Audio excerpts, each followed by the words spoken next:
अस्सलाम वालेकुम जी, क्या हाल चाल है आप लोगों के। आज मेरे किचन में बनने जा रहा है आलू गोश्त और मैं किस तरह बना रही हूँ वो आपके साथ रेसिपी को हम शेयर करेंगे। बहुत सिंपल सी और बड़ी इजी सी रेसिपी और बहुत अच्छा इस तरीके से आलू गोश्त बनता है।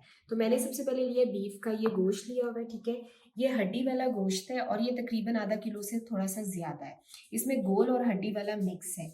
आप आलू गोश्त के लिए पुट का भी ले सकते हैं, गर्दन का भी ले सकते हैं, आपकी चॉइस है। कुछ लोग सीने का भी पसंद करते हैं। तो इसमें मिक्स है सीने का और पुट का और थोड़ी सी हड्डी और चर्बी है, ठीक है। उसके साथ आलू गोश्त के अंदर ये 3 आलू मैंने बड़े बड़े इस तरह इस साइज में काट लिए हैं, ठीक है। ये जाएंगे। और उसके अलावा ये देखिए, आप देख लोगे ये प्रेशर कुकर के अंदर मैंने पहले ही इस तरह 3 मीडियम साइज के प्याज लिए, उनको इस तरह बड़ा बड़ा काट लिए, कुछ नहीं किया, ठीक है। और 5 टमाटर लिए। टमाटर छोटे थे इसीलिए मैंने 5 टमाटर लिए, 3 मीडियम साइज के प्याज लिए और तकरीबन आप ये कह लें कि 15 से 16 जो जवे हैं वो लहसुन के डालें। अच्छा, आपने खुला लहसुन डालना है, इसके अलावा इसमें कुछ नहीं जाएगा। इसमें हम क्या करेंगे अभी मैं आपको दिखाती हूँ। सबसे पहले मैं ये जो मसाला है ना इसको करूँगी। इसमें मैं आप ये कह लें कि ज़्यादा पानी नहीं, सिर्फ आधे कप से थोड़ा सा ज़्यादा पानी डालें, ठीक है। और इसको अब मैं चूल्हे के ऊपर रखूँगी, ठीक है। और इसको अच्छे से जब ये नरम हो जाएगा सब कुछ, फिर इस सबको हम ब्लेंड कर लेंगे। और पानी आपने इसमें ज़्यादा नहीं डालना, ठीक है। और आपने मेरी वीडियो को एंड तक देखना ताकि स्टेप बाय स्टेप आपको सारी चीज़ें समझ आए। तो सबसे पहले तो मैं ये वाला मसाला तैयार करूँगी। उसके बाद इसमें मसाले कौन कौन से जा रहे हैं, वही बेसिक से मसाले हैं, लेकिन सिर्फ डालने का तरीका मैटर करता है। नमक जाएगा हस्बे जायका, ठीक है। यहाँ पर मैंने तकरीबन 2.5 टीस्पून आप कह लें लाल मिर्च पाउडर के लिए है। हल्दी शोरबे का कलर ख़राब करती है इसलिए मैंने सिर्फ आधा चम्मच ली है। सूखा धनिया शोरबे को किस स्टेज पे मैं डालूंगी, रेसिपी को एंड तक देखिएगा प्लीज़, ताकि आपको पता चले कि सूखा धनिया मैंने तकरीबन 4 से 5 टेबल स्पून लिए, सॉरी टीस्पून लिए। और ये घर का फ्रेशली आप कह सकते हैं घर का है सूखा धनिया। थोड़ा सा ज़ीरा जाएगा, तकरीबन हाफ टी स्पून, 1 टीस्पून ज़ीरा जाएगा। और ये थोड़े से ये देख लें, 1-2 लौंग है, बड़ी इलायची है, छोटी इलायची और थोड़ी सी दालचीनी है, ये इसके अंदर जाएगी। तो आइए अपनी रेसिपी को स्टार्ट करते हैं। ये देखिए, इसको मैंने चूल्हे के ऊपर रख लिया है। इसमें सिर्फ लहसुन प्याज और टमाटर है, ऐसे बड़े बड़े कटे हैं। इसको आपने क्या करना है जी, प्रेशर लगवाना है। प्रेशर कितना, सिर्फ जब विसल आपकी चलने के बाद 3 से 4 मिनट के बाद आपने विसल को बंद कर देनी है, तो ये सारा कुछ नरम हो जाएगा। और शोरबे में ये बहुत इस तरह जल्दी बन जाता है। ये मैंने उस सारे मसाले को अच्छे से 3 से 4 मिनट आप ये कह लें प्रेशर दे दिए। मैं आपको दिखाती हूँ इसकी कैसी लुक होनी चाहिए। ये देखिए ये कितना नरम हो गया।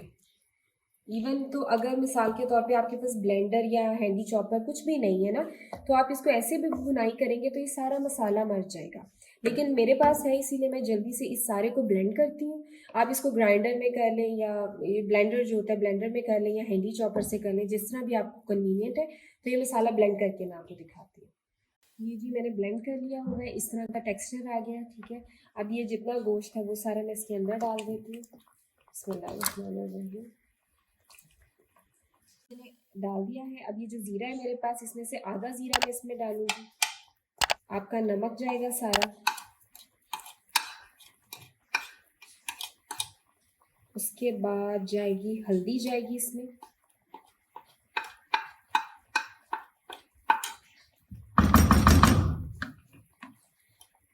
हल्दी को हमेशा शोरबे में कम रखते हैं। और ये जितना गरम मसाला है ये सारा चला जाएगा, ठीक है। गरम मसाला आपने ज़्यादा नहीं डालना शोरबे के जायके को। और बाकी ये जो मसाले हैं ये देखिए, ये सारे भी मैं रख रही हूँ, ये नहीं डाल। अब हम इसको मिक्स करेंगे और आपने पानी ज़्यादा नहीं डालना। तकरीबन अगर आपके पास बीफ है और तो हम इसमें तकरीबन आप ये कह लें 1.5 से 2 कप पानी डालूंगी मैं, ज़्यादा नहीं डालूंगी क्योंकि गोश्त अपना भी पानी छोड़ेगा। चिकन हो तो उसमें तो पानी बहुत कम जाता है ना, तो हम थोड़ा सा इसमें पानी करेंगे ऐड कि बस ये गल जाए, ठीक है। ये जाएगा इसके अंदर पानी,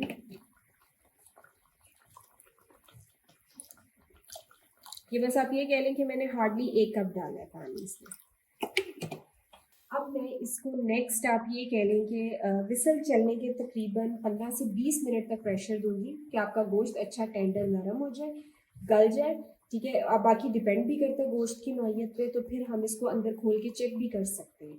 तो मैं इसको गला के फिर आपको दिखाती हूँ जी। तो ये मैंने 20 मिनट का तकरीबन विसल चलने के बाद इसको प्रेशर दिया था। अब मैं इसको चेक कर दूँगी जी हमारा गोश्त गल गया है कि नहीं। बिस्मिल्लाह।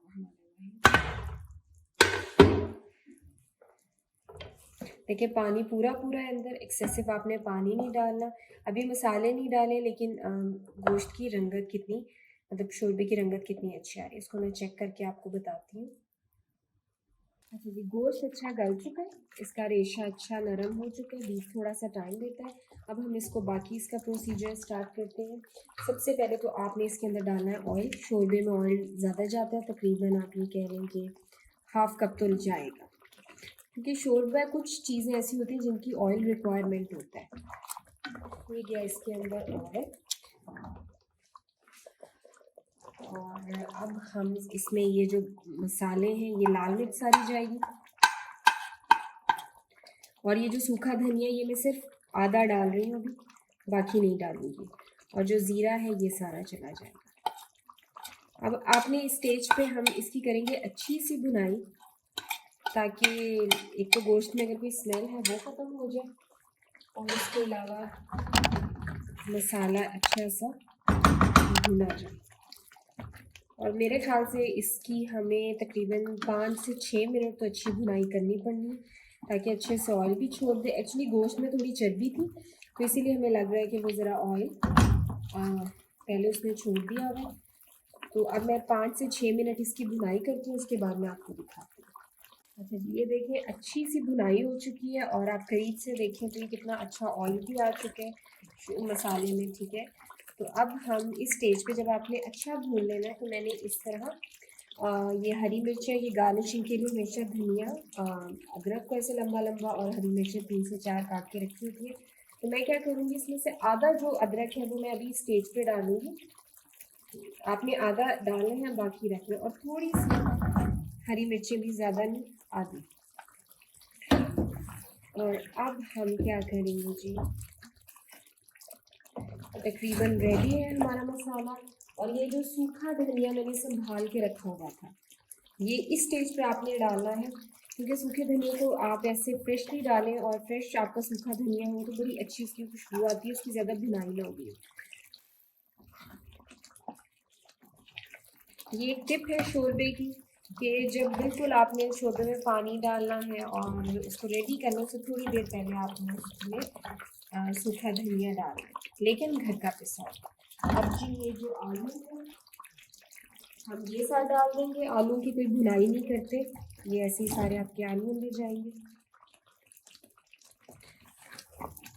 इसको अच्छे से मिक्स करके फिर जितना पानी रिक्वायर्ड है आपका मसाला, मतलब बाज़ घरों में थोड़ा गाढ़ा शोरबा पसंद किया जाता है, बाज़ घरों में ज़रा पतला शोरबा पसंद किया जाता है। मेरे घर में ज़रा पतला पसंद करते हैं, तो मैं थोड़ा सा पानी ज़्यादा डालूंगी। और ऑयल अच्छे से जब आपका शोरबा छोड़ दे, तो देखिए इस तरह सारा ऑयल प्रॉपरली आपका जब शोरबा छोड़ दे, उस स्टेज पे आपने इसमें डालना है पानी।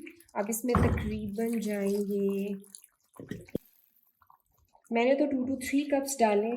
मैं इसको हिला के ज़रा देखूँगी, अगर मुझे और ज़रूरत हुई तो मैं बिल्कुल डालूँगी जी। मैं ये भी गाढ़ा है क्योंकि आलूओं ने भी अभी होना है, तो हम इसमें तकरीबन 3.5 कप के करीब लिया पानी।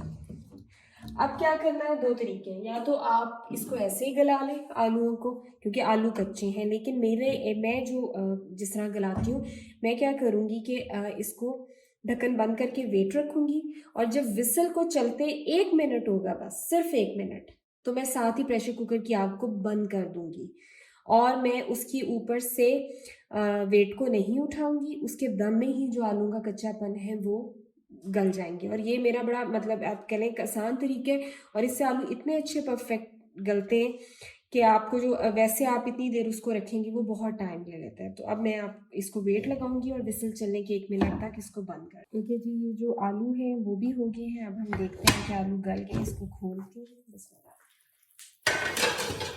और माशाल्लाह देखें शोरबे की कलर कितना खूबसूरत है, और आपको ये ना ज़्यादा गाढ़ा लग रहा है ना पतला लग रहा है। और ये जो मैंने अदरक और हरी मिर्चें बचाई हुई थी, इसमें हम डालेंगे धनिया। ये सारा अदरक जाएगा और ये जाएंगी हरी मिर्चें। इस स्टेज पे आप नमक चेक कर लें और साथ में ऐड करती हूँ थोड़ी सी ये साबित फ्रेश कुटी हुई काली मिर्च इस एंड पे बिल्कुल। नमक देख लें, ये इसका नमक तो पूरा है, तो बाकी ये बिल्कुल रेडी है अब शोरबा। आप इसका कलर और देखिए, खूबसूरती माशाल्लाह, और धनिया से एक बहुत अच्छा टेस्ट आता है। अब मैं इसको डिश आउट करके आपको इसकी फाइनल लुक दिखाती हूँ। ये है जी फाइनल लुक हमारे सालन की, और माशाल्लाह बहुत ये ऐसे टेस्टी बनता है। और ना तो जो शोरबे की कंसिस्टेंसी है बहुत इक्वल सी है, मॉडरेट सी, ना तो बहुत ज़्यादा गाढ़ा है और ना ही बहुत ज़्यादा पतला है। तो आप हमारी इस रेसिपी को ज़रूर ट्राई कीजिएगा और हमें कमेंट में बताइएगा कि आपको कैसी लगी ना। और अगर आपको हम रेसिपीज़ अच्छी लगती हैं तो हमारे चैनल को सब्सक्राइब करें, हमारी वीडियोज़ को शेयर करें, अपनी दुआओं में याद रखिएगा। अल्लाह हाफ़िज़।